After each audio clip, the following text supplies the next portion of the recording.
बिस्मिल्लाहिर्रहमानिर्रहीम। अस्सलाम वालेकुम नाज़रीन, 94 स्टूडियो से मैं हूं आपके साथ मलिक रऊफ ज़ुबैर। प्रोग्राम है अवामी मसाइल और उनका हल।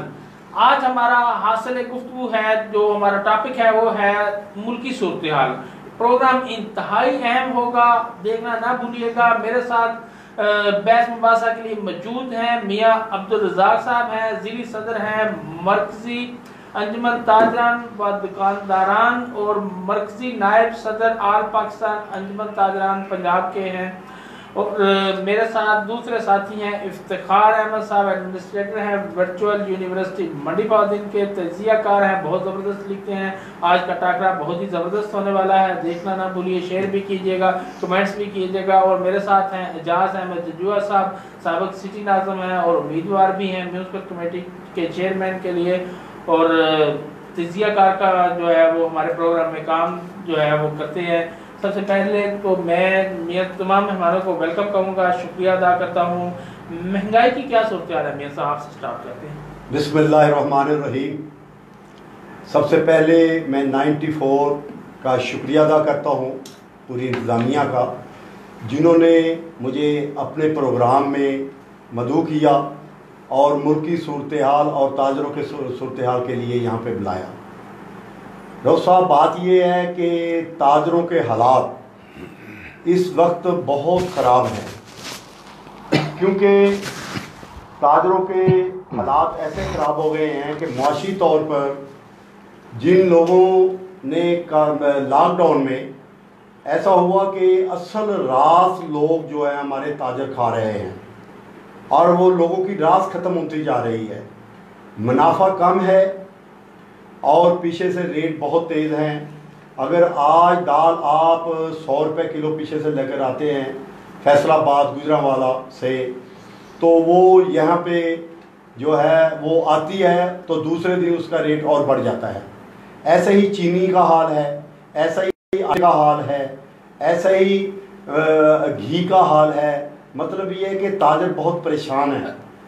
आटे की बात की, आटा नायाब नहीं है, मार्केट में तो मौजूद ही नहीं है। मैंने कुछ 1-2 दिन पहले लिखा भी था, विजिट किया है मैंने, सारी दुकानें फिरी हैं। जुम्मे का वक्त दिन था, शाम का वक्त था, कहीं पे भी आटा तो सर आटे का मसला ये है कि गवर्नमेंट जो है फ्लोर मिलों को सब्सिडी दे रही है 700 रुपया पर थैला, 20 अपना केजी का। तो जो मिलों वाले हैं ये ज्यादती कर रहे हैं।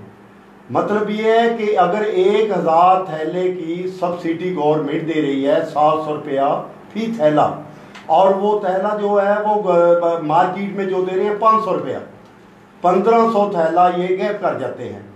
देखें बात ये है कि तो जब बात कर रहे हैं जी 1500 थैला मंडी पाउद्दीन में रोजाना का गायब हो रहा है, ये है असल बात जनाब। और दूसरा जो सब्सिडी के लिए कणक दी जा रही है, गवर्नमेंट दे रही है, वो भी सब्सिडी की सूरत में है। अगर 1000 बोरी एक मिल को गवर्नमेंट देती है तो वो पसाई जो है वो सिर्फ 500 बोरी करते हैं, 500 बोरी गायब हो जाती है। ऐसा ही उसमें आटे में सबसे बड़ा जो जुल्म हो रहा है, मैंने डीसीओ साहब से भी ये रिक्वेस्ट की थी कि बात ये है कि आटा जो है, आटो 2 दिन अगर रह जाए उसमें बिल्कुल बो मार जाता है, उसका आटे की जो फिनिशिंग ख़त्म हो जाती है। उसकी वजह ये है, उन्होंने मेरे से पूछा है उसकी वजह क्या है। मैंने कहा उसकी वजह ये है कि आटे में पानी डबल डाला जा रहा है। जब डबल आटे में पानी डालेंगे उसका वज़न डबल हो जाएगा, पानी ज़्यादा होगा उसको खुश्क नहीं होगा, वो फिर बो मार जाएगा, आटे का जायका ख़राब हो जाएगा, रोटी सही नहीं पकेगी। तो बिल्कुल आजकल ये मसला चल रहा है, जो लोग आटा खरीद रहे हैं कि वाकई वो जो जायका नहीं है। ये गंदम का बहुत ही मामला गंभीर रहा। जी इफ्तिखार साहब, आप बताइएगा कुछ इस बारे में। देखिए हुकूमत ने गंदम तो खरीदी है सस्ते दामों, अब जो है वो क्या रेट है, जबकि वो आपके वज़ीर-ए-आज़म का बयानिया ये है कि वो गंदम की फसल कम हुई, बारिशें नहीं हुई, तो ये तो निज़ाम ऐसे तो नहीं ना चलते। बिस्मिल्लाहिर्रहमानिर्रहीम। आपके बहुत शुक्रिया कि मुझे दोबारा मौका दिया गया, और ख़ास तौर पे मियाँ साहब के साथ। तो गंदम के हवाले से अगर मैं बात करूँ तो सबसे पहले आप लोगों को शायद आज या कल से ये खबर मिल चुकी होगी कि टाइगर फोर्स ने 716 टन ज़ख़ीरा की गई गंदम का एक बहुत बड़ा ज़ख़ीरा पकड़ा है। और यानी कि जो ताजर बिरादरी है, ताजर बिरादरी काउंट होगी ना, इतनी ज़्यादा गंदम ज़ख़ीरा करके जो मियाँ साहब कह रहे हैं गायब हो जाती है, वो गायब कहाँ होती है, एक्चुअली ये स्मगल करती है। जो पाकिस्तान की प्रोडक्ट्स हैं, अगर 1000 बोरी गंदम चाहिए, 500 बोरी गंदम ये अफ़गानिस्तान और इंडिया स्मगल करते हैं, और इसमें ये खुद ताजर मुलव्वस होते हैं क्योंकि इनको ज़्यादा प्रॉफिट मिलता है। आप लोगों को इस बात का भी इल्म होगा कि पाकिस्तान का बासमती चावल, कर्नल बासमती, सिर्फ यहाँ हमारे मियांवाल रांझा और इस इलाके का सबसे खुश जायका चावल है, और सबसे ज़्यादा ये चावल जो है ये इंडिया के वो लेबल लग के फरोख्त होते हैं कि इंडिया की प्रोडक्ट है, ये लोग उसको स्मगल करते हैं। बात उसी तरफ मैं लेके आ रहा हूँ। 860 रुपए जो है वो रेट रखा है हुकूमत ने, लेकिन मार्केट में 1000 रुपए का थैला। जी मैं 2 दिन पहले ये लेके 1300 रुपए। नहीं मैं बिल्कुल लेके गया हूँ, ये इसी रोड पे, ये मस्जिद के सामने 860 रुपए का, ये एक हफ्ता पहले मैं खुद थैला। अच्छा, ये आपकी इस जवाब में ही जो है वो जो आप आंसर दे रहे हैं, मेरा वही सवाल पोशीदा है कि आप खुद कह रहे हैं एक जगह से मिल रहा है, मार्केट में आटा दस्तयाब हर जगह पर नहीं, हर दुकान पर आटा नहीं मिल रहा है। एक दुकान से जाके लेना था। देखें ठीक है, एक दुकान पर मिल रहा है लेकिन हर जगह नहीं मिल रहा है। मेरे लिए तो एक वो आपकी इंफॉर्मेशन होगी, मैं तो आया हूँ मार्केट में, इसी से मैं लेता हूँ थैला, उसके पास 10-15 बड़े होते हैं। आप ताजा आटा मिल रहा है कि ना? सर उसमें गवर्नमेंट ने सेल पॉइंट बनाए हुए हैं, मेरा ख्याल है मंडी बहाउद्दीन में 6 या 7 सेल पॉइंट हैं। मैं सेल पॉइंट्स पर भी गया हूँ, वहाँ पर भी आटा नहीं मिल रहा। वो देखिए बात ये है कि जुमा बाजार में एक सेल पॉइंट बनाया है, वहाँ पे हर वक्त आटा मिलता है और कंट्रोल रेट पे मिलेगा, मिल रहा है आटा, और 1 या 2 थैला जो देते हैं, इससे ज्यादा थैला नहीं देखिए देते। मैं अच्छा बात सुने, वहाँ पर यानी 1-2 जगह पर मिल रहा है, हर दुकान पर मतलब नहीं, हर पे नहीं, आम तो नहीं, नायाब है ना हर पॉइंट नहीं, बात ये है नायाब है ना आटा, कोई नायाब नहीं, बिल्कुल मिल रहा है, अभी तो लग गए हैं। बल्कि बात ये है कि देखें, बात ये है कि यहाँ पे थैले की जरूरत है 3000 की, को सेल पॉइंट पे आता है 700 या 800, बकाया लोग किधर जाएंगे? ठीक हो गया जी। नाना साहब, आटे के बारे में आपका तजिया बहुत अहम है, लेकिन प्लीज शार्ट सा थोड़ा सा रखिए। हाँ जी, बिस्मिल्लाहिर्रहमानिर्रहीम। मुझे समझ नहीं आती, मुझे आप शार्ट क्यों लगाते हैं हमेशा ही? बहुत लंबी। अच्छा अरे सुने ना जी, एक बात है, जो तजिया होता है ना वो हमेशा थोड़ा सा लंबा ही होता है ना। आपने तो टू दी पॉइंट बात कर दी। देखिए गवर्नमेंट ने जो सबसे ज़्यादा फेलियर अख्तियार किया है, ये तो हम बात कर रहे हैं एक पॉइंट की, इफ्तिखार साहब कह रहे हैं कि जी मैं एक दुकान से लेता हूँ, आप यहाँ पे बैठे हैं नेशनल फोरम पे, आपने बात करनी है पूरी मुल्क की सूरत हाल पे, एक दुकान की बात नहीं करनी। हुकूमत वक़्त ने गंदम ख़रीदी जिसका एतराफ़ अभी इमरान खान साहब कर बैठे हैं कुछ दिन पहले, और हुकूमत वक़्त ने पाकिस्तान की गवर्नमेंट ने, PTI की गवर्नमेंट ने वो 1 अरब पता नहीं कितने टन गंदम दूसरे ममालक को महंगे दामों फरोख्त कर दी। पाकिस्तान के पास गंदम का ज़ख़ीरा ख़त्म हो गया। मैं इस पे बता, अच्छा अभी एक सुन लेना, यही बात है ना कि लंबी आप मुझे कहते हैं, ज़ख़ीरा ख़त्म हो गया, पाकिस्तान में एक बहरान की सूरत पैदा होने लगी, तो उसी हुकूमत ने दूसरे ममालक से अब गंदम ख़रीदी, उसको पाकिस्तान की मार्केट में ला के फेंका। अब यहाँ से पाकिस्तानी अवाम से, पाकिस्तानी किसान से 3200 से लेकर 3500 तक खरीदी हुकूमत ने, और उसके साथ साथ मैं ख़ुद गवाह हूँ कि टोटल 2 से 3% ताजरों तक ये गंदम पहुँचने दी गई, क्योंकि ये ऑर्डिनेंस बन चुका था। मैं वही कह रहा हूँ कि ताजरों पर ये जो बेचते हैं आड़ती, उनके ऊपर ये बैन था कि आप 10 बोरी से ज़्यादा गंदम रख ही नहीं सकते। अब वो दुकानदार जो 10 बोरी रखेगा, उसने क्या किराया अदा करना है, क्या उसने कारोबार करना है, अच्छा वो वहाँ पे नहीं आई, गवर्नमेंट ने वो ख़रीद के दे दी दूसरे ममालिक को। अब जब किल्लत पैदा हुई, बेची कितने की? 5 से 5.5 हज़ार की, ख़रीदी कितने की? 3 से 3.5 हज़ार की। अब वहाँ से जो वापस ख़रीदी जा रही है वो मतलब 6 से 7 हज़ार की ख़रीदी जा रही है, 8 हज़ार तक भी। अब उसमें क्या करप्शन है कि इन्वॉल्वमेंट क्या कहाँ पे होती है कि सब्सिडी के नाम पे करप्शन। अच्छा यहाँ पे एक मुझे सवाल करने दीजिए, ये बताइए ये सारा कुछ कंट्रोल किसने करना था? जनाब ये तो हुकूमत ने करना है, लेकिन जब हुकूमत खुद ही, देखिए जब हुकूमत खुद ही अवाम के साथ जुल्म पे उतर आए, तो मैं समझता हूँ कि ये जवाल है ना, ये गिरावट है हुकूमत की। असल में मैं अपने भाईजान की बात का भी जवाब देता हूँ, क्योंकि हम जो हैं वो वर्क करने वाले ताजर हैं। बात यह है गवर्नमेंट की पॉलिसी गलत रही, उनके पॉलिसी मेकर गलत रहे। कनक बहुत है हमारे मुल्क में, कनक कम नहीं है। उसमें फ़र्क ये डला कि ये जो हमारे गल्ला मंडी के आड़ती हैं, जिनसे घरों में कनक खरीद के लेके जाते हैं कंज्यूमर, वो इन्होंने सिस्टम ख़त्म कर दिया।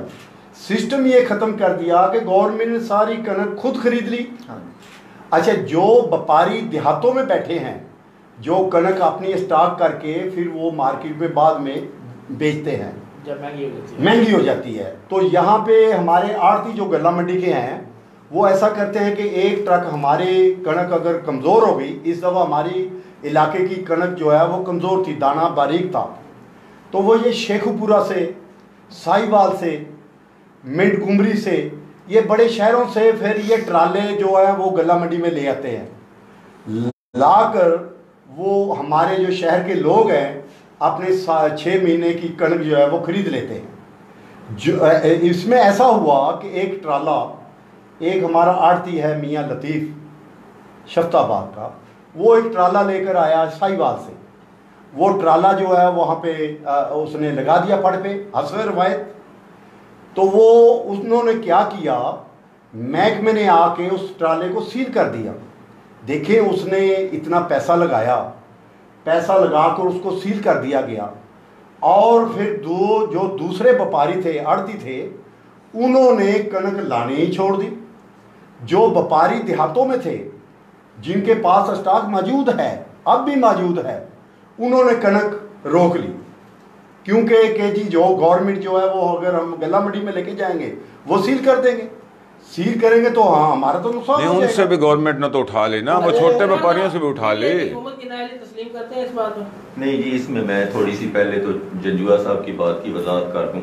इन्होंने कहा है कि हुकूमत ने गंदम बेच दी। असल में हुआ ये था कि जब खाकान अब्बासी साहब वज़ीर आज़म थे, उस वक्त अफ़गानिस्तान को अगले 3 या 4 साल के लिए गंदम की एक मखसूस मिकदार देने का एक एग्रीमेंट साइन हुआ। अब ये वो ही चल रहा था एग्रीमेंट, जिसकी वजह से हुकूमत मजबूर थी अफगानिस्तान को गंदम देने की। बेशक इधर शार्टेज, ये अब सियासी चाल भी मैं इसको नून लीग की कह सकता हूँ कि नून लीग ने एक सियासी चाल चली कि आने वाली हुकूमत के लिए हम एक बुरानी कंडीशन पैदा करेंगे सूरत हाल, और गंदम अब ना देता पाकिस्तान तो वो एक इंटरनेशनली यानी कि वादा खिलाफी हो जाती है एक्सपोर्ट इंपोर्ट में। वो नहीं सर, नहीं, ये तो एक ऐसी बात जिसका कोई वजूद सर, जिस बात का कोई सर पैर ही नहीं है वो बात कर रहे हैं आप। 10 पॉइंट देनी है उनको, 10%। सर सुने ना, जो अफगानिस्तान के मैं बताता हूँ ना, नजर गोंदल साहब के दौर में ये पॉलिसी बनी थी। एक सुने, जब नजर गोंदल साहब थे उस वक्त बनी थी, जो अफगानिस्तान को हम देने के इंटरनेशनली तौर पे अखलाकी तौर पे पाबंद हैं, वो टोटल पाकिस्तान की पैदावार का 2%, ठीक है। अब हम उसको दे रहे हैं 40%। वो कहाँ से आ गया सिलसिला? तो उसका एग्रीमेंट साइन किया गया सर नहीं, खाकान अब्बासी के दौर में। अरे सुने, ये परसों इमरान खान साहब ने खुद ये तस्लीम किया है कि मुझे ये इंतजामिया ने, डीसी साहबान ने गलत जो है वो डॉक्यूमेंट्री दी थी, मैं इस वजह से ज्यादा बेच चुका हूँ कि मुझे फैक्ट्स एंड फिगर उन्होंने ठीक दिए नहीं थे। ये फेलियर है मकामी इंतजामिया का कि उन्होंने मुझे बताया कि जी हमारे पास इतनी ज़रूरत है, इतनी गंदम है, लेकिन उनके पास नहीं थी गंदम और ज़रूरत उससे कहीं ज़्यादा थी, अवाम की ज़रूरत ज़्यादा थी। अच्छा, तो मैं लिहाजा वो बेच चुका हूँ ज़्यादा। मैं कर देता हूँ, कनक की हमारे मुल्क में कमी नहीं है, नहीं कमी है, पैदावार बहुत ज़्यादा है, सिर्फ इनकी पॉलिसी गलत है। बिल्कुल ठीक सर, करप्शन है ना, करप्शन है सर। अच्छा, ये करप्शन की पॉलिसी है ना। अगला सवाल आने दे, गुजरावाला के जलसे के बारे में क्या कहते हैं? कामयाब रहा, नाकाम रहा? मियां साहब पहले आप अपनी राय दीजिएगा। सर बात ये है कि मैं प्रोग्राम सुन रहा था, क्योंकि मेरी भाभी फौत हो गई थी, मैं तो टीवी भी नहीं लगा सकता था 2-3 दिन अफसोस के लिए। तो मैंने फिर वो एक दोस्त के वहाँ पे टीवी देख रहा था, हामिद मीर का प्रोग्राम चल रहा था, उनका इंटरव्यू। हामिद मीर साहब कह रहे थे कि अवाम बहुत है, यानी कि मैं 2 मील गाड़ी पीछे खड़े कर कर पैदल आया हूँ, इतनी आवाम है, नहीं आ सकते। मगर इसमें अपोजिशन का जो है वो कोई किरदार नहीं है। ये तो जो हजूम जमा हुआ है ये इमरान खान साहब की पॉलिसियों की वजह से है। तंग आ चुके हैं, तंग आके लोग आए हैं। इसमें अपोजिशन का कोई मसला नहीं है, अवाम तंग आके खुद ब खुद आई है। हर चीज महंगी है, रियायत महंगी। जैसा कि देखा वो कह रहे हैं कि मैं 5 बजे जब स्टेडियम में पहुंचा तो 5 बजे पूरा स्टेडियम पैक हो चुका था, रोड भर चुके थे, लीडर सो रहे थे। देखें, लीडर 11 बजे आए अवाम, ये तो ज्यादती है अवाम के साथ कि 11 बजे लीडर आके तकरीर शुरू कर रहे हैं। अवाम क्या क्या मायूस होके चले गए। स्टेडियम में लोग थे कि स्टेडियम के बाहर? सर स्टेडियम के बाहर भी थे, सड़कें भरी हुई थी, ऐसी बात नहीं है। स्टेडियम फुल था, बाहर सड़कों पे लोग थे, नहीं देखें जी, अपने तौर पे बात नहीं करनी चाहिए। इन्होंने हामिद मीर साहब का हवाला दिया। हामिद मीर साहब इस वक्त हुकूमत के सितम रसीदा साबियों में शुमार होते हैं, ऐसे ही है। सही बात है, और भी अपने पार्टी तो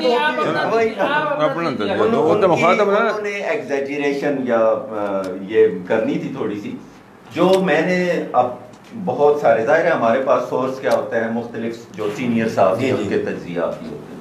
जो मेरे पास सोर्सेज हैं या जो ज़राए से मुझे पता चला है उसके मुताबिक पूरे दिन में स्टेडियम के अंदर 15,000 से ज़्यादा अफराद नहीं आए। इतनी ठीक है, अराउंड में रहे हैं, और पूरे जो गिने गए हैं वो तकरीबन 43,000 टोटल अफराद हैं जो कि पूरे जलसे के दौरान मुख्तलिफ मौके पे आते रहे। जबकि मौलाना फजलुर रहमान साहब का जब खिताब था बकौल और या मकबूल जान साहब के, सिर्फ 1500 अफराद ने वो सुना। बिल्कुल इसी तरह ही है कि, लेकिन आप ये तो मानेंगे कि स्टेडियम फुल था। स्टेडियम की गुंजाइश ही जब इतने 22,000 टोटल उसमें अफराद आ सकते हैं तो वो फुल तो होना चाहिए। फुल था जी, बिल्कुल होगा। देखा जाए अगर बात ये है कि स्टेडियम तो 5 बजे फुल हो गया था, मगर सड़कें भी फुल थी। ये जो कह रहे हैं कि जिस टाइम मौलाना फजल रहमान की तकरीर थी, मौलाना फजल रहमान की तकरीर थी एंड में, और मेरी मालूमात के मुताबिक कि लोग मियां नवाज शरीफ की तकरीर सुन के चले गए। ऐसे ही लोग तंग आ जाते हैं ना। 2 बजे 12 बजे 2 बजे 3 बजे से लोग अपने घरों से निकले हैं, रात 11 बज गए, ना खाना मिला है ना। क्या ख्याल है जी? इसमें मैं थोड़ी सी मज़ीद बात करना चाहता हूँ। नून लीग की नाकामी के हवाले से मैं बात करूंगा। गुजरांवाला नून लीग का गढ़, और उनके जो जिले मिला के तकरीबन 23 लाख वोट नून लीग को मिला है इस इलाके से। ऐसे ही है जी, ठीक है। और 23 लाख में चले हम मान लेते हैं 43 नहीं 50,000 अफराद आए, ठीक है। 50,000 अफराद वहाँ पे सारा दिन मौजूद रहे। यार भुट्टो के जलसे होते थे, भुट्टो गुजरात में जलसा करता था, गुजरांवाला से एक बंदा नहीं आता था, सारे गुजराती होते थे और इससे बड़े जलसे होते थे। नहीं, मंडी बहुद्दीन का जलसा गया था। मंडी बहुद्दीन भुट्टो साहब जब गुजरात में जलसा किया था, मैं उस जलसे में गया था, मेरी छोटी सी उम्र थी, तो वहाँ पे जो ट्रेंड ऐसे ही है, जो भी जमात हो वो जो उसका करीबी होता बहरहाल ये था कि जलसे में लोग मौजूद रहते थे, हाजिरी लगवा के जाने वाली बात नहीं करते। सर वो लीडर टाइम से आते थे ना, लीडर थे ना। अब मैं ये आपसे कहना चाहता हूँ, आप देख रहे हैं ना प्रोग्राम, आधा प्रोग्राम हो गया है। मुझे भी कहते हैं कि आप मुख्तसर किया करो, टाइम ही कोई नहीं दे रहे। अगला सवाल देता हूँ। जी जो पकड़ दकड़ की गई है, रुकावटें डाली गई हैं, जलसे में लोगों को मुकदमा दर्ज की गई है, ये ठीक है गलत है? ये क्या, इस ट्रेंड के बारे में आप क्या कहेंगे? मैं तो ये समझता हूँ कि ये ट्रेंड है, एक रवायत है हमारी, ये कोई इतना बड़ा इशू नहीं है। मंडी बहुद्दीन में हम अगर बात करें, बल्कि गुजरांवाला के भी कर लें, लाहौर की भी कर लें, तो कोई मेन गिरफ्तारियां नहीं की गई, ना कोई इतना ज़्यादा मतलब सख्ती की गई है। ये एक रवायती सिस्टम होता है कि जलसे को चलो ये सिस्टम, यानी ये रवायत ठीक है, ये ठीक है मेरे ख्याल में। उसकी वजह क्या है? चार्ज करने के लिए ना, एक्चुअली ये होता है कि अच्छा अब आप फिर मतलब उस तरफ लॉ एंड ऑर्डर बरकरार रखना पुलिस का काम है, सिक्योरिटी इदारों का। अब अगर सियासतदान एक लिमिट से वायोलेट कर रहे हैं, उन्होंने एक दे दिया है कोड ऑफ कंडक्ट, पुलिस ने तमाम सियासतदानों के आप जलसा करने जा रहे हैं, पब्लिक लेके जा रहे हैं, ये तरीका कार होगा, ये लिमिट्स होगा। जो उसको क्रॉस करेगा वो उसको पकड़ के थोड़ी देर के लिए बिठा लेते हैं, सीधी सी बात है, वरना ये इससे ज्यादा तो कुछ नहीं। जमहूरियत जो है ना जी, ये गिरफ्तारियां करना, गिरफ्तार होना, लीडर समझता है कि मुझे गिरफ्तार करके लेके जाए, मैं लीडर बन जाऊंगा। जी बिल्कुल, काफी लीडर ऐसे हैं, मैंने देखे हैं कि वो खुद टेलीफोन करते हैं पुलिस को। गल मैं करना चाह रहा सी जेडी तू हथकड़ियां लगा के फोटो सेक्शन होता है, तो फोटो सेक्शन के लिए भी होता है, छोड़ दिया जाता है। जबरदस्त। मैंने तो इससे पहले प्रोग्राम में बताया था ना कि ये चार्ज करने के लिए पुलिस मदद कर रही है अपोजिशन वालों की। वो जितना चार्ज करते हैं, अपनी शक्लें दिखाते हैं, ये सरगर्म होते हैं जलसे को कामयाब करने के लिए, और बी क्लास के जो लीडर हैं उनको पॉपुलर करने के लिए ये सारे इकदाम होते हैं, और ये अच्छी बात है, इसमें कोई हर्ज नहीं है।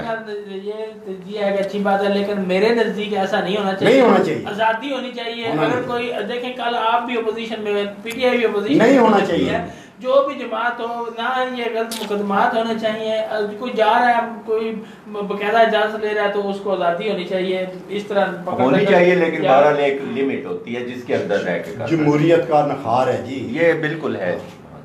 अच्छा, तो वही सवाल है जनाब कि पुलिस को हमेशा सियासी मकासद के लिए इस्तेमाल किया जाता है, तो ये पुलिस जो है इसको सियासी मकासद मतलब है हटा नहीं देना चाहिए, आजाद नहीं कर देना चाहिए। ये ट्रेंड कहाँ से चला था? पुलिस पोलिटिसाइज कब हुई थी? ज़ियाउल हक मरहूम के बाद जब नून लीग की हुकूमत आई थी, उससे पहले अगर आप सरदार मोहम्मद खान की साबिक DIG की बुक पढ़े ना, जहान हैरत, उसको उससे फील होता है कि उस वक्त इतनी पोलिटिसाइज पुलिस नहीं थी जितनी अब है। पुलिस को मखसूस मकासद के लिए इस्तेमाल किया गया, जैली मुकाबले या पुलिस मुकाबले, ये ट्रेंड कहाँ से चला था? ये 88 के बाद से चलना शुरू हुआ। इमरान खान का मौक़िफ़ क्या है कि इदारे आज़ाद होने चाहिए, ठीक है, जैसे अदलिया आज़ाद है, जैसे दूसरे इदारे, आर्मी के अगर हम बात करें तो वो एक आज़ाद खुद मुख्तार इदारा है, इसी तरह दूसरे भी, उनका एक अपना चार्टर्ड होना चाहिए, उनकी अपनी हुदूद होनी चाहिए। उनको पोलिटिसाइज जब करेंगे फिर ये होगा, फिर वो उसने चले जी मुकदमा जल्दी बनवाए, जब दूसरी की बारी आएगी वो कहेगी हम बनवाते हैं। ये ट्रेंड खत्म होना चाहिए, और ये तब खत्म होगा जब तक इदारे आज़ाद नहीं होंगे, उनका अपना चार्टर्ड नहीं होगा। जैसे पुलिस है, पुलिस को इख्तियारात दे देना, उनको आज़ाद कर देना, वो अपने फैसले खुद करें, उसके बाद देखें कौन किस तरह करता है, जरा आपको भी अंदाजा हो जाएगा। सर प्रोफेसर साहब, मैं आपकी बात जरा थोड़ा सा इसको बढ़ाता हूँ। जी जरूर।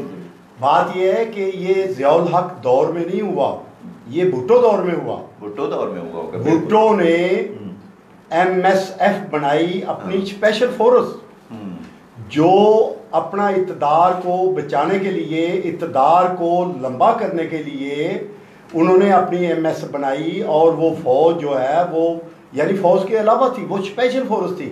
और वो MSF हमारे शहरों में जब जुलूस निकलते थे, कौमी इत्तेहाद 9 सितारे, यहाँ पे तहरीक चली, 9 जमातों का इत्तेहाद हुआ, और वहाँ पे जब हमारा यहाँ पे जुलूस निकलता था, यहाँ पे गला मंडी में हमारा दफ्तर होता था, इलामा नैतुल्लाह गुजराती साहब रहमतुल्लाह अलैह, अल्लाह ताला उनको जन्नत नसीब करे, हमारे शहर का एक बहुत बड़े आलम थे, पूरे पाकिस्तान के आलम थे। मैं कराची में इत्तफाक हुआ, नेमतुल्लाह खान वहाँ पे नाज़िम आला से कराची, उनको मिला तो मैंने बताया कि मैं मंडी बहुत दिन से, उनके यार वो इलामा नैतुल्लाह गुजराती साहब हैं वहाँ पे। मैंने कहा जी वो मेरे दोस्त आए हैं, तो वो कहते हैं यार क्या बात है उनकी। बात ये है, वो दौर जो है भुट्टो का दौर है, भुट्टो के दौर में पुलिस गर्दी हुई, MS बनाई गई, लोगों की टांगें टूटी, लोगों को जेलों में डांगा गया। देखे ना, पहिया जाम हड़ताल हुई मलकबाल में, जो है पहिया जाम हड़ताल हुई, हम उधर गए, जलाओ गिराओ बहुत ज्यादा वहाँ पे। अच्छा, ये ट्रेंड ठीक है, गलत है? गलत है, नहीं होना चाहिए जी नाज़िर साहब। पुलिस को इख्तियार होना चाहिए, नहीं होना चाहिए। गलत मुकदमा दर्ज करे, फेक मनगढ़ंत, और लोगों के दरवाजे तोड़ के घरों में दाखिल हो जाए रात को, और गिरफ्तारियां हों। क्या कहते हैं इस बारे में कि पुलिस आज़ाद होनी चाहिए? मैं अर्ज़ करता हूँ ना जी, ये ही मेरे ख्याल में आज के प्रोग्राम से सबसे अहम सवाल है। इस सवाल के बारे में मेरे ख्याल में पाकिस्तान की 22 करोड़ अवाम का यही जवाब होगा कि पुलिस को सियासी मुदाखलत से पाक होना चाहिए। लेकिन अब होता उसमें क्या है, जो भी दौर आता है पुलिस वालों को इस्तेमाल किया जाता है, पहले इमरान खान साहब ने भी बहुत नारे लगाए कि मैं पुलिस को आज़ाद कर दूंगा, बल्कि आपको वो शायद याद होगा कि जी इलेक्शन के जरिए SHO का इंतखाब किया जाएगा, यूं किया जाएगा, वहाँ किया जाएगा, किसी MPA MNA की जरूरत नहीं होगी सिपाही को भी कुछ कह सके। लेकिन आज सबसे ज़्यादा पुलिस गर्दी इस हुकूमत में हो रही है। नाजायज़ मुकदमात बनाए जाते हैं, सियासी तौर पे उनको इस्तेमाल किया जाता है। अब उसमें जहाँ पे किसी भी MPA MNA का या मतलब कारोबारी लोगों का या सियासतदानों का असर होता है, अभी ये जो लहर चली है अपोजिशन की तरफ से, इसमें मेरे पास मालूमात हैं कि और ज़्यादा पावरफुल किया जा रहा है मकामी MPAs MNAs को, और वो पुलिस जो है उसी को इस्तेमाल करके अपनी ताकत का इज़हार कर सकते हैं। हमेशा से ये एक रवायत रही है कि सियासतदानों की जो ताकत है उससे अवाम को आगाही के लिए पुलिस का इस्तेमाल ही हमेशा से होता आया है। अब इसको ख़त्म करने के लिए मैं ये समझता हूँ कि जब तक कोई भी कौमी लीडर, पाकिस्तान का दर्द रखने वाला लीडर नहीं आएगा, उस वक़्त तक ये तब्दीली मुमकिन नहीं। हाँ, इसको कभी थोड़ा कम या ज़्यादा किया जा सकता है, लेकिन आपका सवाल जो है वो 100% दुरुस्त है कि पुलिस में सियासी मुदाखलत होनी नहीं चाहिए। अब पुलिस वाले जो हैं वो भी खुद, हकीकत है उनको महसूस ना हो, मेरे भाई हैं वो खुद भी ग़ुलामी में रहना चाहते हैं, वो खुद भी आज़ादी नहीं चाहते। अब उसको मजबूर, एक मिनट सर, अरे सुन ले, आप बाद में जो मर्जी कर लेना, मैं बताता हूँ ना सर।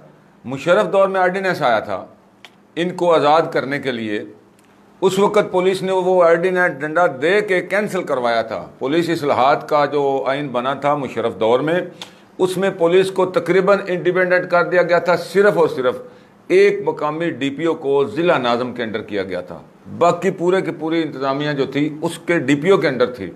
आज तो मतलब RPO और IG के हुक्म चलते हैं। उस दौर में सारे अख्तियारात DPO को ज़िले में पहुँचाए जा रहे थे, लेकिन पुलिस वालों ने रिएक्ट किया कि ये हमारी ग़ुलामी की सूरत बन जाएगी, हम मतहत नहीं होंगे, हम अपर हैंड रखना चाहते हैं सियासतदानों पे। लेकिन उसका नतीजा क्या निकला कि वो अपर हैंड के बजाय 2 हैंड नीचे आ गए। आज कोई भी सियासी तकर्री के अलावा कोई भी अपॉइंट नहीं हो सकता, ना DCO, ना DPO, ना SHO, ना मुंशी, यहाँ तक कि मुंशी तक सियासी तबादले हो रहे हैं, सियासी अपॉइंटमेंटें हो रही हैं जो कि नहीं होनी चाहिए। अब DPO वेट कर रहे होते हैं कि जी MP साहब आ रहे हैं, MNA साहब 10 उन्होंने कहे हैं, 10 MNA साहब ने कहे हैं, 5 MPA ने कहे हैं, ये करना है, वो लिस्ट बन रही है, उसके मुताबिक आर्डर हो रहे हैं, वो चीखते फिरें, जो मर्जी करते फिरें मुलाजमीन, उनकी सुनने वाला कोई नहीं है। ये ग़ुलामी है। इसको तब्दील करने के लिए कौम को मुतहद होना पड़ेगा। और कोई लीडर, हालांकि मैं ये समझता था इलेक्शन से पहले जब इमरान खान तकरीरें करते थे ना कि यार इस बंदे में विजन है, ये करना चाहता है, लेकिन जो मौजूदा 2.5 साल की कारकर्दगी नज़र आई है, यकीन करें कि मैं जो ये समझ रहा हूँ कि वो एक ख्वाब की बातें थी। जब वो क्या कहते हैं नींद ख़त्म हुई, आँख खुली, तो वो सारे के सारे ख्वाब चकनाचूर हो गए, बात ही कोई नहीं, बल्कि आगे से ज़्यादा पुलिस गर्दी शुरू हो गई, जिसको नहीं होना चाहिए। जी जी। अच्छा, ये बताइए कि ये जो सारा मतलब जो जिक्र कर रहे हैं, मतलब इस तरह सियासी मुदाखलत होगी तो लोगों को इंसाफ मिल पाएगा, बेहतरी नहीं आनी चाहिए जी। पुलिस बेहतरी में वही जैसे इन्होंने तबादलों का भाई फलां के अपॉइंटमेंटें होती हैं, फलां के MNA के MPA के, मैं थोड़ा सा इससे इख्तिलाफ ये भी करता हूँ कि अभी किसी सियासी लीडर से पूछ लें उसकी कोई नहीं मानेगा, क्योंकि सिस्टम कंप्यूटराइज हो चुके हैं। हाँ, तबादलों की हद तक बात है कि जी जैसे अब मैं साबका DPO की बात करूँ तो वो आपको पता है एक मखसूस सियासी जमात के लगाए सर SHO और DPO DSP सारे पॉइंट किए जाते हैं, उनमें ट्रांसफर वाली तो बात ही कोई। जिले का जिम्मेदार होता है, वो अपनी मर्जी से थानों में SHO, उसके अपॉइंटमेंट कौन करता है? DPO का अपॉइंटमेंट कौन करता है? उसको क्या डिपार्टमेंट करता है? वो भी सियासतदान जब करेंगे सर ऐसे तो ना करें, लोगों को गुमराह ना करें। देखिए जो फैक्ट एंड फिगर की बात है उस पे आए, DPO तक को, DPO तक वो तबादला क्या सर, अपॉइंटमेंट की बात, सर ये अपॉइंटमेंट होती है, DPO की और DC की अपॉइंटमेंट होती है, तबादला नहीं।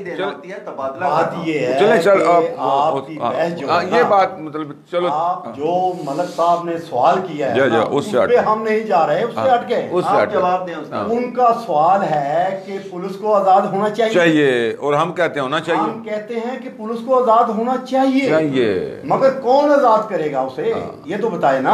जब तक अब बात ये है कि IG पंजाब जब बिल्कुल आज़ाद होगा तो उसका दिल कर रहा है कि मैं पुलिस को ठीक करूं, आज़ाद हो। मगर जब आईजी का तबादला कर दिया जाएगा 6 महीने बाद या साल भी नहीं निकालेगा तो उससे कैसे तब्दीली आएगी? सर देखिए इसमें ना मियाँ साहब माजरत से, अब देखें ना, जब इफ्तिखार चौधरी साहब के लिए तहरीक चली तो आज अल्हम्दुलिल्लाह अदलिया जो है वो बहुत बेहतर इदारा काम कर रहा है कि रूटीन मैटर में उसके चीफ भी आ रहे हैं, जजेस के तबादले हो रहे हैं। चलो 10-20% हो भी सकता है। हाँ। अगर इसी तरह रूटीन मैटर पुलिस के इदारे में कर दिया जाए कि जो सीनियर है वो DIG लगेगा, IG लगेगा, अच्छा वो सियासी जो है अपॉइंटमेंट है या ये कहते हैं जी तबादले मेरी नज़र में तो अपॉइंटमेंट उसको कहते हैं ना, अच्छा वो अगर लगाए जाएंगे, रूटीन जो डिपार्टमेंट है वो लगाएगा, फिर होगा मेरिट। जब मैं अरे सुने ना मुझे क्वेश्चन लेने दीजिएगा। इफ्तिखार साहब आप चूँकि प्रोफेसर लेवल के लोग हैं, आपसे 2-3 सवाल करने ज़रा शार्ट सा बताइएगा। झूठी FIR किस तरह, मौजूद नहीं है लेकिन 2-3 सवाल मेरे ध्यान में आ गए, झूठी FIR किस तरह रोका जा सकता है? इसका तरीक़ाकार सिंपली जो है, दरख्वास्त तो हर कोई दे सकता है, किसी के खिलाफ कोई भी दे सकता है। FIR किस तरह रोक सकती है झूठी? इसका सिर्फ एक ही तरीक़ाकार है कि जो मुतल्लिका थाने का मोहतमिम है, SHO है, वो उस केस को दर्ज करने से पहले देखे कि क्या ये केस दुरुस्त है या गलत है। अगर हो जाती है और तो फिर क्या? ये भी क्योंकि पॉलिटिकल इसमें इन्वॉल्वमेंट आ जाती है कि इसका तरीक़ाकार फिर वही बात आ जाती है कि इख्तियारात जब तक नहीं होंगे एक SHO के पास या DPO नहीं, रोकने का अख्तियार ही SHO के पास नहीं है। नहीं सर, उसमें वो रोक नहीं सकते। अच्छा, तफ्तीशी गलत तफ्तीश करता है उसको आप किस तरह मतलब है? देखिए पाकिस्तान के कानून में 2 अफराद ऐसे हैं जिनकी लिखा हुआ सदर भी नहीं डाल सकता, एक पटवारी और दूसरा तफ्तीशी। गलत जब वो लिख देता है उसको तो आप बदल नहीं सकते, किस तरह मतलब बदलेंगे? उसको जस्टिफाई करने के लिए अदालतें मौजूद हैं। हमारा सिस्टम ऐसा है कि इसमें फिर जाहिर है वो तारीख पे तारीख वाला सिलसिला शुरू हो जाता है। तो अदालतें जब जज साहब के सामने जाते हैं ना, उन्हें उसी वक्त पता लगता है ये मुकदमे में क्या है, तो क्यों नहीं उसी वक्त फैसला करते हैं? नहीं सर, उसमें मैं बताता हूँ ये क्यों फर्क है इसमें जी। इसमें फर्क इसलिए है कि तफ्तीश अगर नाकस करेगा तफ्तीशी, ठीक है, पावर IO के पास बहुत ज्यादा है, जो IO ने करना है वो SP भी नहीं कर सकता, DSP भी नहीं कर सकता। अच्छा, दूसरा सवाल, बेहतर होने वाला है कि ठीक चल रहा है निजाम? नहीं ठीक नहीं चल रहा, बेहतर होना चाहिए, बेहतर होना चाहिए। उसमें मैं आपको उसका पॉइंट बता रहा हूँ ना कि जब तफ्तीश ने तफ्तीशी गलत की और गलत तफ्तीश पे उसको सजा होनी चाहिए। जिस तफ्तीश ने सजा होती है नहीं होती ना। को लेके आगे चलते हैं। एक चीज और जो मैं इसी जिम्मे में बात करना चाहता हूँ, अभी जो DIG हमारे IG पंजाब आए हैं, जी उन्होंने एक इस्लाहात के हवाले से एक काम किया था कि ये मुअत्तल का सिस्टम जो है इसको खत्म करके कोर्ट मार्शल लाना है। कोर्ट मार्शल के अगर गलत होता है तो मुअत्तल ना करें बल्कि कोर्ट मार्शल लाए। यही तो डिसमिस करने का। डिसमिस और पर्चा दे। एक लफ्ज मैं ऐड कर दूं, तजिया कर आप 3 बैठे हैं, जुबानी जमा खर्च के सवाल कुछ भी नहीं, चाहे जैसे चले आप इसको ऐसे कर लेंगे कि वो प्रोग्राम के हवाले से क्वेश्चन करता हूं कि नवाज शरीफ साहब ने वीडियो लिंक के जरिए यहाँ पे तकरीर की गुजरावाला जलसा में, उनका जो बयानिया था वो बड़ा ही मतलब है, ट्विटर पे भी, फेसबुक पे, सोशल मीडिया पे और मुख्तलिफ टेलीविजन के प्रोग्रामों में डिस्कस किया गया। आप क्या कहते हैं उसके बारे में? नवाज शरीफ साहब का एक मसला बना हुआ है कि उनका खानदान इस वक्त करप्शन के हवाले से फंस चुका है पूरी तरह। उनकी बेटी इधर है, उनका दामाद भी इधर है। वो कहते हैं कि ये सियासी मुकदमात है, सियासी होते तो नैब क्यों पकड़ती? और वो वही बात है, फिर वो रसीदें क्यों नहीं दे देते? ठीक है, असेंबली के माजी में सियासी नैब इस्तेमाल होता रहा, नहीं तो फिर आ क्यों नहीं जाते? 2 महीने के लिए गए थे। अब इसके पीछे भी जो बातें, मैं अगर थोड़ा सा बात, 1 मिनट मुझे बात क्यों खत्म हो जाते हैं? देखें, जो मियां साहब अब गए हैं, जो यानी कि ज़राए आज़ाद ज़राए कहते हैं कि $500 मिलियन की किस्त जमा करा के गए। दूसरी किस्त उन्होंने देनी थी, लेकिन उन्होंने शर्त रख दी थी कि मरियम को अगर यूरोप भेजेंगे इंग्लैंड तो मैं तब दूंगा। ठीक है, अब वो चूंकि किस्त भी नहीं आई, इधर से मरियम भी नहीं जा सकी, तो वो फिर प्रेशर बिल्ड होता रहा। अंदर खाते जो भी बातें हुई। डील तो फिर आपने की ना, डील तो की नहीं, हमने उस बुजुर्ग का करना क्या, पैसे देंगे। नहीं सर, ये पता क्या है, वो बात जिसका सबूत कोई ना हो वो तो अफवाह फैलाने वाली बात है ना। ये तो इफ्तिखार साहब ने वैसे हवा में छोड़ दिया ना, इसका तो कोई वजूद ही नहीं है ना जी। मियाँ साहब के बारे में मियाँ साहब अच्छा नहीं सर, सिर्फ सिवाय इसके कि उनके खानदान को छोड़ दिया जाए, नहीं वो ठीक है, इसके अलावा ठीक है, गलत है, टोटली गलत है। उन्होंने बिल्कुल एक वो लग़्व और क्या कहते हैं उसे, कि इल्जाम तराशी क्या उनकी बातें मियां साहब की सच तो नहीं, क्या ऐसे तो नहीं होता जैसे वो कहते हैं? देखिए जी, मैं अर्ज करता हूँ, अब आपने इंटरप्ट नहीं करना क्योंकि ये बड़ा हसास मामला है। अच्छा लेकिन अब मौजू पे रह जी, मौजू सिर्फ और सिर्फ यही बात कि मियां नवाज शरीफ के बयानिए पे पूरी मंडी बहुत दिन जानता है, बल्कि पंजाब भी जानता है कि मैं भी मुस्लिम लीग नून का कभी कारकुन था। वक्ती तौर पे जो बयानिया मियां साहब ने दिया है, मैं इस पे नहीं जाऊंगा कि वो ठीक है या गलत है, लेकिन इसमें सबसे जो बड़ा नुकसान हो रहा है, डी ट्रैक हो रहे हैं कि ठीक है या गलत, बयानिए पे बात करें कि वो गलत है या ठीक है, सिर्फ इस पे रहे। सर नीलाम घर में तो नहीं आप बैठे ना, मुझे तबसरा करने देना, आप सवाल तो ना करें ना जी। अच्छा, ये नीलाम घर का प्रोग्राम सर, आप अपनी बारी पे जो मर्जी करें ना, मुझे आप जो मर्जी करें, मैंने इसलिए टाइम मांगा था, मुझे इंटरप्ट नहीं करेंगे क्योंकि मौजूद हसास है।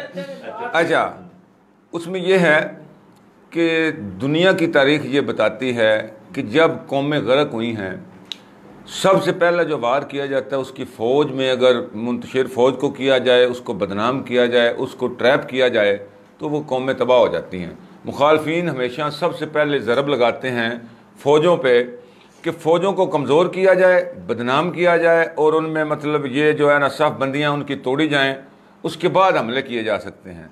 ये बात इस वजह से मैं उस बयानिए की बात कर रहा हूँ जो आपकी अकल में नहीं आई थी ना इफ्तिखार साहब।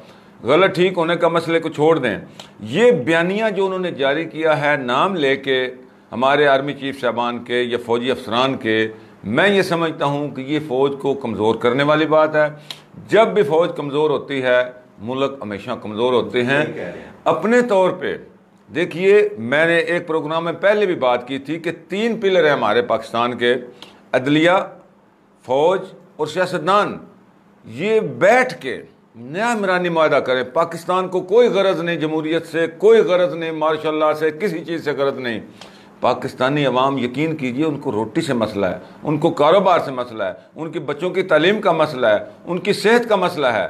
इसमें कोई नहीं कि नवाज शरीफ आ गया, जरदारी आ गया, इमरान खान आ गया, मुशर्रफ आ गया। जो भी बंदा आया है, अवाम ने हमेशा उसका साथ दिया। देखिए, ज़ियाउल हक का भी साथ अवाम ने दिया, मुशर्रफ का साथ अवाम ने दिया, काफ लीग का, नून लीग का, PTI का, पीपल्स पार्टी का। अवाम तो हमेशा साथ देती है कि शायद हमें यहाँ से सहूलत मिल सके। ये बात आज फिर दोबारा मैं अपने पाकिस्तान के उन इदारों तक जो हमारी आवाज़ सुन रहे हैं, अपनी एजेंसियों तक, सियासतदानों तक, अवाम तक ये बात पहुँचाना चाहता हूँ कि जब भी किसी घर में लड़ाई होती है, उसका फ़ायदा हमेशा दुश्मनों को होता है। शरीक फ़ायदा उठाते हैं। भाई आपस में अगर बैठ के उस मामले का हल निकाल लेना, तीनों पिलर, ये नया इमरानी मुआहदा करें, ये अपने अपने तफज़ा दूर करके एक नया सिस्टम। क्या आपने इसमें सारी डिस्कशन में ये बताया है कि मियाँ साहब का बयानिया ठीक है या गलत?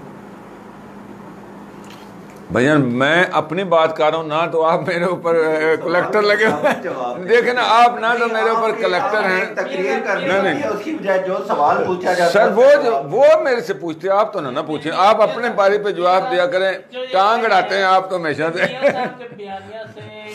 फौज कमजोर हो रही है, अदारा कमजोर हो रहा है, क्या ऐसी कोई बात है? सर बात ये है, मैंने तो उसको गलत करा दिया। ये फौज का जो इदारा है, ये पाकिस्तान की रीढ़ की हड्डी है, इस तरह है, बल्कि पूरी दुनिया मुसलमान की रीढ़ की हड्डी है। ठीक है, अगर कोई चीफ आर्मी से नवाज शरीफ साहब को कोई तकलीफ होगी, मगर उनको ऐसे टारगेट नहीं करना चाहिए था। बिल्कुल, क्योंकि वो हमारा जो है एक पाकिस्तान का सतून है। सतून को अगर आप कमज़ोर करेंगे तो पाकिस्तान कमज़ोर होगा। पाकिस्तान कमज़ोर होगा तो हमारी मुल्की मुआशियत जो है वो ख़राब होगी। इसलिए ये गलत किया है, उनको टारगेट नहीं बनाना किया। हो सकता है उनको बाजवा साहब से कोई तकलीफ हो ही हो, वही बता सकते हैं ना, कब्र का अजाब जो है वो मुर्दा ही जानता है। ठीक हो गया। अच्छा इफ्तिखार साहब, कराची में जो बयानिया है वो कोई थोड़ा तब्दील नहीं हुआ? जी बिल्कुल, उसमें वाज़ेह तौर पे महसूस होता है जी कि जो अपोजिशन है उसकी विंडो अपडेट हुई है।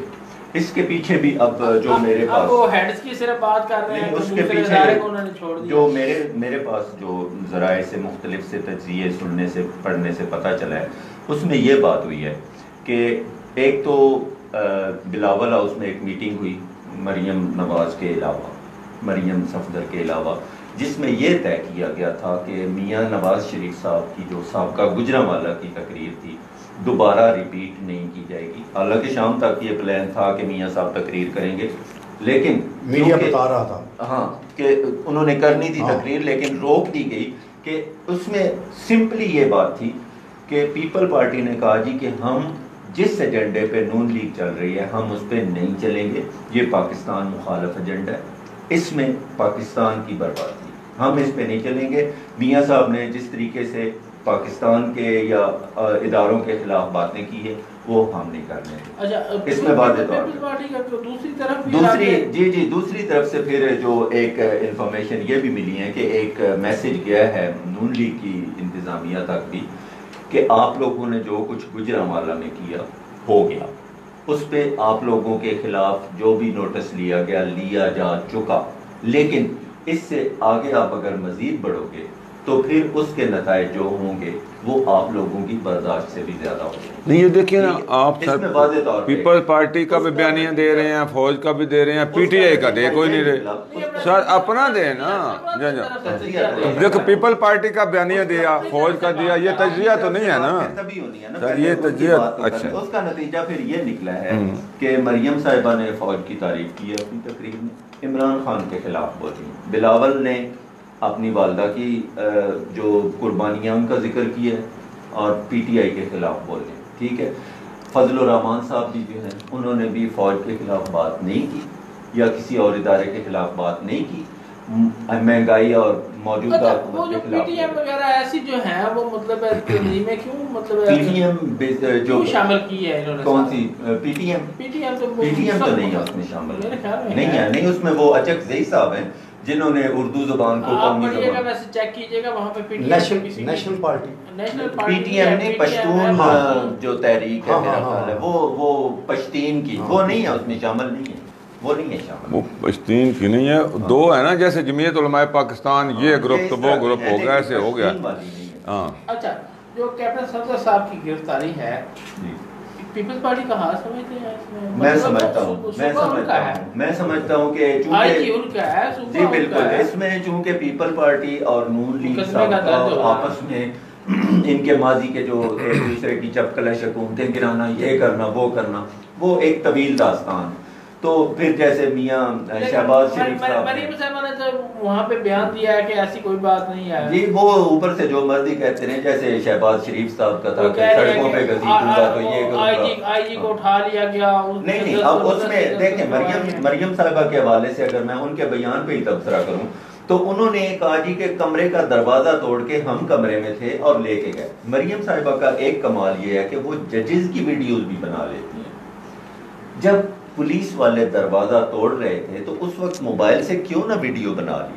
हकीकत ये है कि सफदर साहब उनके कमरे में थे ही नहीं, ठीक है, वो दूसरे कमरे में थे और उनके कमरे का ना दरवाजा तोड़ा गया, ना डीआईजी को गिरफ्तार किया गया, ना किसी को इस तरह का किया गया। उन्होंने सिंपली एक सियासी बयान दिया है। सफदर साहब की जो हरकत थी या जो कुछ मिज़ार कायद पे उन्होंने किया, ये आज तक किसी सियासी जमात ने नहीं किया। तो मेरे ख्याल में हर पाकिस्तानी को इसका दुख हुआ है कि उन्होंने ये क्यों किया। अच्छा, और इस पे खिलाफ मुकदमा मिज़ार कायद पे अगर उन्होंने नारेबाजी की, मुकदमा दर्ज होना चाहिए था उन पर। देखिए यही वो बात है जो मैं हमेशा से नाज़रीन तक पहुँचाता आ रहा हूँ कि जब भी लड़ाई होती है, अभी देखें ना आपने पीपल पार्टी पे इन्होंने इल्ज़ाम लगा दिया, कोई किसी पे लगा देगा, कोई पीटीआई पे लगा देगा।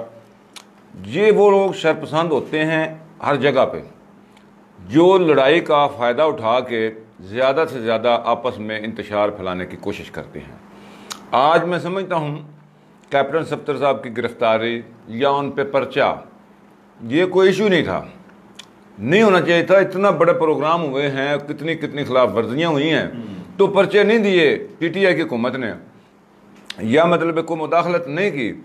आज थोड़ा सा काम हुआ तो उस पर FIR दर्ज कर दी गई, फिर गिरफ्तार कर लिया गया।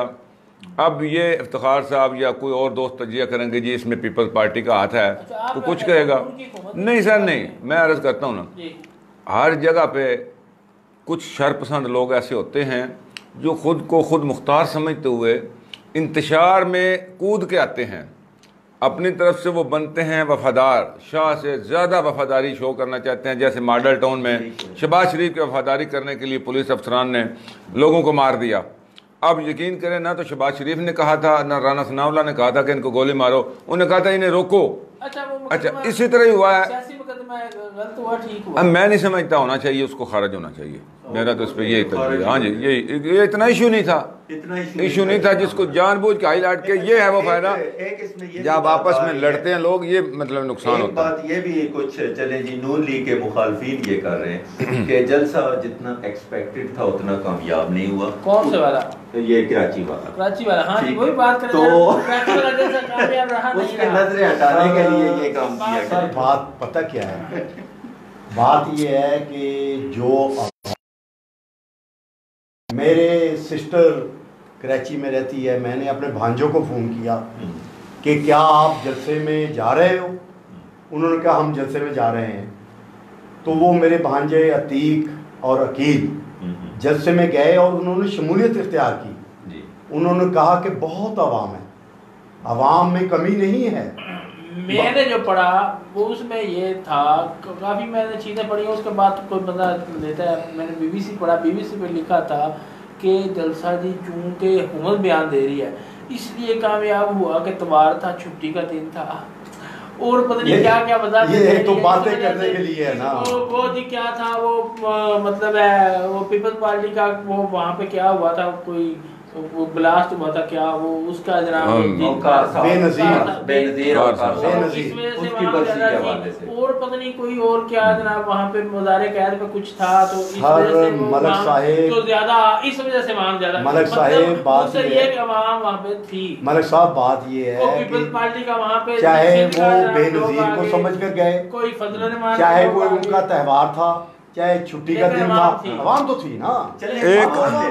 इसमें एक मैं बात, एक अर्ज मैं कर नहीं सर, एक अर्ज सुन ले आप। सारी की सारी पार्टियों के लिए यकीन कीजिए, जो जलसे होते हैं ना, ये कभी कामयाब या नाकाम नहीं होते।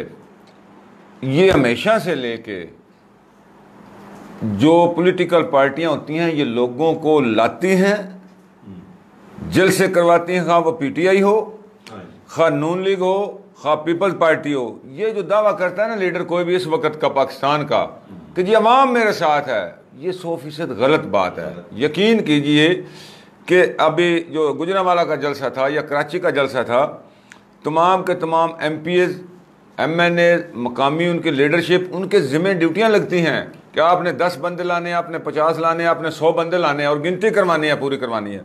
लोगों को कोई ऐसा मसला नहीं होता कि वो किसी चीज़ के लिए जा रहे हैं, उनको वो MPA से मजबूरी होती है, काम लेने होते हैं, या को किसी पे एहसान किया होता है, किसी को नौकरी लेके दी होती है, थाने से छुड़वाया जाता है, वो बंदे बेचारे मजबूर हो के उन गाड़ियों में बैठ के जाते हैं। ये आज नहीं, ये शुरू दिन से ही आया है। एक दौर मैंने नहीं देखा, सुना है मैंने, जुल्फ़िकार अली भुट्टो वाला, उसमें कुछ वो जो एक चीज़ थी ना, अवामी दिलचस्पी थी कि लोग खुद साइकिलों पे या पैदल चले जाते थे कुछ ना कुछ, और उससे पहले कायद-ए-आज़म के जलसों की तारीख बताती है। उसके बाद आज तक अवाम अपने तौर पे कभी भी नहीं गई। बात सुने, आज भी लोग जो हैं वो मियाँ साहब जैसे मौजूद हैं, इफ्तिखार साहब जैसे मौजूद हैं, जो जलसा होने से पहले पहुंच जाते हैं और तबसरे भी वहाँ पे इकट्ठे होकर करते हैं और बड़ा अंदर जोश भी रखते हैं। नहीं, ये अपने मफाद के लिए जाते हैं ना, अपना तबसरा करने के लिए। सुन लेना सर, ये मफाद नहीं कि पैसे कमा, पता क्या, एक तो आप बात एक सुन लेना, हमेशा एक जो एंकर जाता है वहाँ पे, उसको किसी पार्टी से कोई गरज नहीं होती, उसने खबर बनानी होती है, तजिया करना होता है, तबसरा करना होता है, ये उसका मफाद हो गया ना। इसको गलत रंग ना दें भाई, ये को मफाद नाजायज है, उसकी तो ड्यूटी है। कामयाब हो रहे हैं ना। हाँ जी, ये जो गुजरांवाला का, कराची का या का कल को फैसलाबाद या जहाँ पे भी रखेंगे, बात यह है इमरान खान बेरोजगारी ख़त्म कर दे, ताजरों को सहूलत दे, ताजरों को रिलीफ दे, ताजरों को कर्जे दे आसान किस्तों पे। आप देखें आवाम ही नहीं जाएगी। सिर्फ ताजरों को देगी, कुछ मतलब लोगों का भी भला करे। सर बात ये है कि जब ताजरों को देगी, ताजरों को देगी, ताजर फ्री में आटे का थैला देने लग जाएंगे। सर बात ये है कि ये कहते हैं सर ये पैसे मफरूजे है ना, यकीन करें कि दूध के एक सुने दूध की नहरें इमरान खान यहाँ पे बहा देना, गंदम के स्टॉक सड़कों को भी लगा दे, अवाम को रिलीफ तो मिल गया, लेकिन गुजरांवाला जलसा में वही लोग जाएंगे जो इस वक्त गए थे। ठीक है, पीटीआई के जलसे में भी वो लोग जाएंगे जो इस वक्त जाते थे। वो ऐसी टीम है, एक ऐसी टीम है। सर मैं आपका शौर नहीं है, लोगों का तो शौर है, उन्हें पता है, आपको शौर नहीं है। देखिए जो बंदे आज भी गए हैं, सुन तो ले सुनने क्या सुनने जाते हैं, कोई नहीं सर। अगर लोगों को देखें, भुट्टो दौर में इन्होंने राशन कार्ड, हर घर को एक राशन कार्ड दिया। अगर 7 अफराद एक घर के हैं तो उसको 20 किलो आटा जो है हफ्ते में देते थे और 5 किलो चीनी दी जाती थी। ठीक है जी, राशन कार्ड दिए थे। और वो डिपू जो दिए थे वो अपने जो उनके ज्याले थे उनको डिपो होल्डर बनाया और आवाम लाइनों में लगकर आटा लेते थे और जलील हुए। चलो उनको छोड़े ना। बात कर रहा हूँ, चीनी का क्या रेट है आपका? चीनी का सर चीनी जो है इस टाइम 98 रुपए किलो बिक रही है।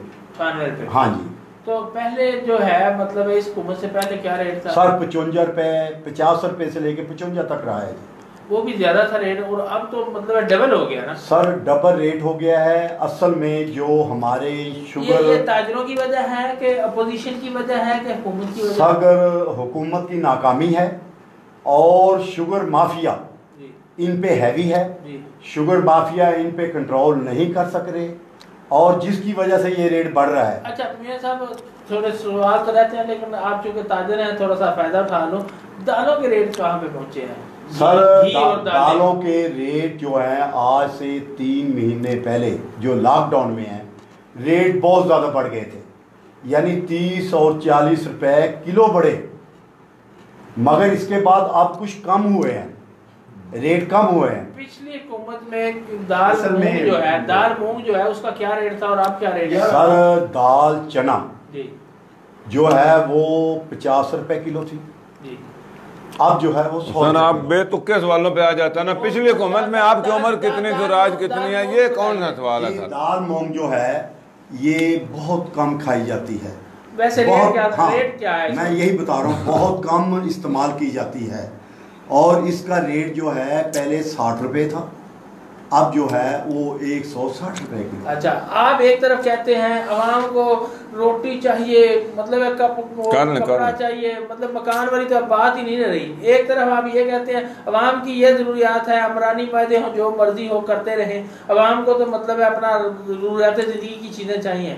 जब उनकी मैं बात करता हूँ कि हर चीज महंगी है, हर चीज महंगी है, फिर आपको ये मैं अर्ज करता हूँ ना जी, जो पता है क्या वक्त पे नमाज हो ना तो वो ठीक है ना, बेवक्ती नमाज तो ना पढ़ा करें। आज का मौजूद है उस पे रहें आप। हाँ जी ठीक है, तो उनका वो ताजर आए हैं, उनका फायदा नहीं उठाना नहीं, फिर आ जाएंगे ताजर, अल्लाह ना करे कहीं से अमेरिका से आए हैं, रोजाना इनको बुला लिया करेंगे। अच्छा मियां साहब आपसे ही सवाल है, साहब आप तो हर प्रोग्राम में शामिल होते हैं, हम तो कभी कभी वेलकम सर, हम तो मतलब वेलकम। इमरान खान साहब का बयानिया है, उन्होंने भी तो अदारों को जो है बीच में मतलब है मुलव्वस किया अपने बयानी में, क्या कहेंगे उस बारे में? उन्होंने ठीक किया, वो ठीक कर रहे हैं? मेरे तो ख्याल में बहुत ज़्यादा इमरान खान साहब गलत कर रहे हैं। एक सुने ना जी, उन्होंने जो बयान दिया ख्वाजा आसफ के हवाले से, उन्होंने कहा कि उन्होंने फ़ोन किया बाजवा साहब को, वैसे तो ज़ियाउल हक का भी किया, मुशर्रफ का भी किया, सारे होए, लेकिन मैं फिर इस बात पे नहीं आऊँगा। सर FIA के बारे में बात की, नैब के बारे में करते रह गए, लेकिन एक बात पता है क्या, ये वही चीज़, एक अर्ज तो सुन लेना सर, अर्ज सुने ना। एक तो मैं मीडिया वालों से भी गुजारिश करूँगा कि हमेशा से इन्होंने मतलब नेगेटिव रोल अदा करने की कोशिश की है।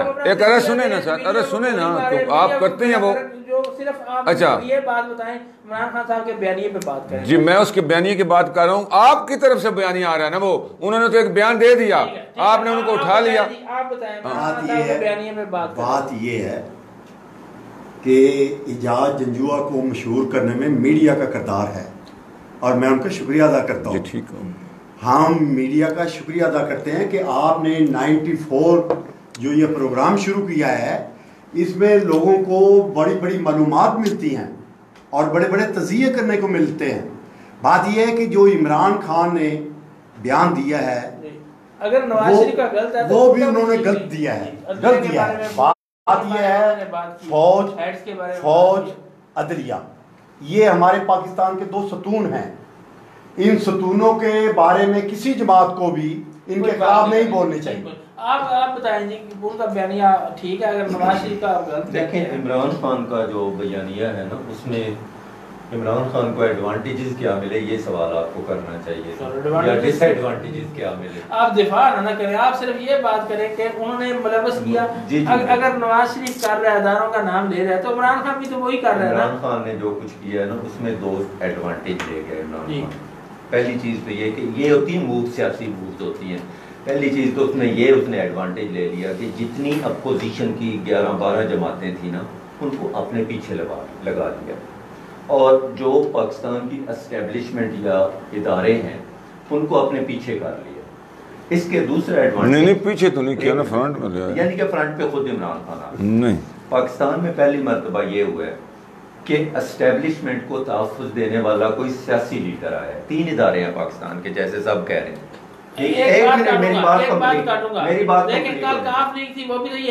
नवाज शरीफ भी यही करता रहा ना, नवाज शरीफ ने सबसे ज्यादा किया, भुट्टो ने किया, यूब खान को सबसे ज्यादा पॉपुलर किया था। बात तो मुकम्मल होने।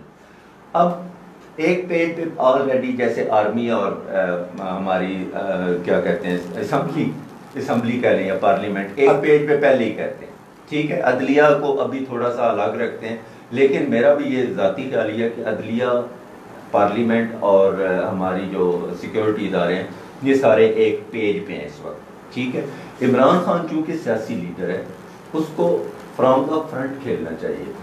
उसका ये बयान बेसिकली अपोजिशन के वो जो बयान था, जो उसने इदारों पे इल्ज़ाम लगाए थे, इमरान खान ने अपने ऊपर लिए। नहीं, अपने ऊपर सर कैसे ले लिए? मैं दिफा करूंगा, आप लोग नहीं, उन्होंने फौज पे इल्जाम लगाया। उन्होंने एक मिनट, मेरी बात थोड़ी सी रह गई है कि इसमें ये है कि चूंकि हम ये भी कहते हैं कि इदारे गैर सियासी होने चाहिए, ठीक है, उनको सियासत में नहीं। क्या आप क्या ये चाहते थे कि उसके मियां नवाज शरीफ के इस तरह के बयान के बाद आर्मी चीफ बयान देते, मार्शल लॉ लगवाते? नहीं, बयान क्या दिया उन्होंने आर्मी चीफ पे एक और इल्जाम लगा दिया ना इमरान खान ने। जवाब सियासी लीडर दे रहा है ना। नहीं, जो इमरान खान ने इल्जाम लगाया है आर्मी चीफ पे कि ख्वाजा आसिफ को जितवाया था इसने। से लगाओ, ये तो 3 साल पहले जब नहीं सर, वो नहीं, मैं वही कह रहा हूँ। तो देखो ना, एक सुने, जो नवाज शरीफ ने बात की है, एक तो वो अपना आसम बाजवा साहब की जो वो करप्शन है, ये जो भी है, एक जिस तरह पाकिस्तान से बाहर जाके बैठा हुआ है, गद्दार वतन बन के, जैसे लोग कहते हैं, जी, ठीक है, तजिया निगार कहते हैं, मैं तो नहीं अभी कहूँगा। वो जब उसका यानी कि एक बंदे पे इतने वो पाकिस्तान से बाहर बैठा हुआ, वो इल्जाम बाहर से बैठ के लगा रहा है, पाकिस्तान के अंदर आके क्यों नहीं? मैं हाँ, ये बात हो गई, क्यों नहीं? मैं ये समझता हूँ कि अंदर हो या बाहर हो, इल्जाम लगाना नहीं चाहिए, खास तौर पे। एक सुने ना सर, मसलन आपका घर है, मैं यहाँ से इल्जाम लगा दूं, चले एक साहब ने डाका मार के इल्जाम लगाना ही नहीं चाहिए, गलत हो जाएगा। अर्ज तो सुन ले सर, कि इदारों पे इल्जाम नहीं लगाना चाहिए, चाहे अदलिया है, चाहे फौज है, चाहे कोई भी इदारा है, क्या उनको गैर सियासी नहीं होना चाहिए, आज़ाद नहीं होना चाहिए? मैं तो पहले कहता हूँ इदारे आज़ाद होने चाहिए और गैर सियासी होने चाहिए, ठीक है, उनका इससे कोई ताल्लुक नहीं होना चाहिए। एक चीज जो है इसमें वो भी आ जाती है कि हमारा सिस्टम जो है ना, इसमें अभी जो एक डेवोल्यूशन ऑफ पावर जिसे कहते हैं ना, कि नीचे तबके तक पावर है, जिसमें बल्दियात हैं, अगर वहां तक ये आ जाए तो ये डीपोलिटिसाइज इदारे खुद ब खुद हो जाएंगे जब पावर आप नीचे तबके देंगे। सर यही वो बात है ना कि जब तक अवाम के पास ताकत नहीं आएगी, इदारे इंडिपेंडेंट नहीं होंगे, जिस तरह अदलिया कुछ इंडिपेंडेंट उसको मैं गिनता हूँ कि अब वहाँ पे कोई सियासी तकर्री नहीं होती है चीफ जस्टिस की। इसी तरह आर्मी का जो चीफ होता है उसकी भी अगर रूटीन मैटर पे आ जाए तकर्री तो उसमें बेहतरी आ जाएगी। ये जो सियासी मुदाखलत है इसको ख़त्म होना चाहिए और इसका एक मेरे नज़दीक जो सबसे बेहतरीन हल है, मैं आज पाक फ़ौज से कहता हूँ कि वो एमरजेंसी लगा के तमाम सियासतदानों को एक दफ़ा घर भेजे, फिर उसके बाद सारे के सारे, एक मिनट सर, चले आप करें, बेशक करें सर, इसके अलावा हल ही कोई नहीं। जो आप मतलब आम आदमी जिसका जी करता है, जो अपने बेलगाम आज़ादी में लेके लगा वो चल रहा है सर, हदूद होती हैं, कयूद होती हैं हर चीज़ की। देखिए ना, अल्लाह ताला ने भी इंसान के लिए हदूद रखी हैं, इतनी आज़ादी नहीं दे दी कि वो खुदा पे भी इल्ज़ाम लगाने शुरू कर दे, ये करना शुरू कर दे, वो करना शुरू कर दे। नहीं सर, बात भी नहीं करते सर देखें, और जो बातें करते हैं वो बिल्कुल एक सुने, उसकी वजह यह है कि आपके समझ में आती नहीं है ना। आप पता है क्या, एक मिनट सर, एक अरे सुने सर, आप पता है एक मिनट सर, एक अरे सुने, बात ये है, मेरी बात सुने, तो सुने ना, फाइनल तो करना। बात ये है कि जो आपने ये एक बात की है ना कि मैं फौज से रिक्वेस्ट करता हूँ, ये हमारा जमहूरी मुल्क है। किधर जमहूरी है सर, बताए ना, किस कहाँ पे जमहूरियत है? इमरान खान के को बंदा मुखालफत करता है, इमरान की मुखालफत कर लो वो पीटीए में नहीं रहेगा। नवाज शरीफ में मैंने जो है वो सर ने कोई जमहूरी मुल्क नहीं है किया था, इफ्तिखार अहमद साहब को मदऊ किया था और इजाज अहमद जजुआ साहब को मदऊ किया था। हमने कोशिश की है कि कुछ जो कुछ हो सके बड़ी बहुत की या पाकिस्तान की आवाम के लिए कुछ अपनी तरफ से, जो मेरे जो सीनियर लोग हैं उनसे आपको तजिया लेकर दूं।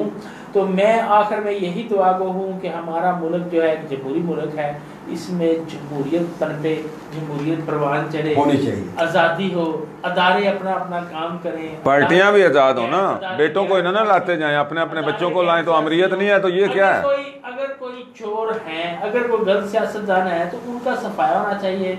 जो मैं दुआ गो हूँ कि इस मुल्क के लिए जो सियासतदान है, हुक्मरान है, या जो भी मतलब हुकूमत में आता है, वो आम लोगों को रिलीफ दे, वो जो ज़रूरियात ज़िंदगी की चीज़ें हैं वो सस्ती हो, अपीलों से आज तक नहीं हुआ, बेहतर हो। और दुनिया की तारीख में आज तक हुआ नहीं, अपीलों से नहीं होता। जैसे आप कहते हैं बुरा है बुरा, ये नहीं, हल की तरफ जाते हैं आप, हल पे आते ही नहीं। हल होना चाहिए, अद्वियात जो है वो सस्ती होनी चाहिए, जिस तरह नहीं ऐसे हल हो फिर होता है, बाजार ठीक होना चाहिए, हमारे अस्पतालों में इलाज होना चाहिए। इसी के साथ मैं तमाम मौजूद मेहमानों का, मियाँ अब्दुल-रज़ाक साहब का शुक्रिया अदा करता हूँ, इफ्तिखार साहब का शुक्रिया अदा करता हूँ, मेहरबानी सर, हम आपका शुक्रिया अदा करते हैं, मेरी मेहरबानी। इजाजत दें, अगले प्रोग्राम के साथ दोबारा हाजिर होंगे। अल्लाह ने के बाद।